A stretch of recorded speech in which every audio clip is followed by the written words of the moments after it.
With DOS for Excel, selecting interval rows or columns is simple.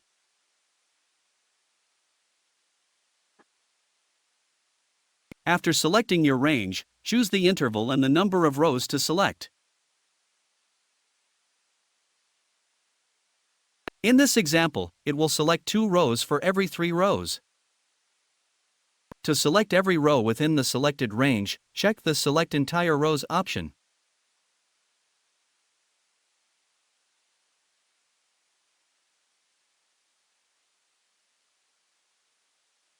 You can do the same to select columns for every other columns.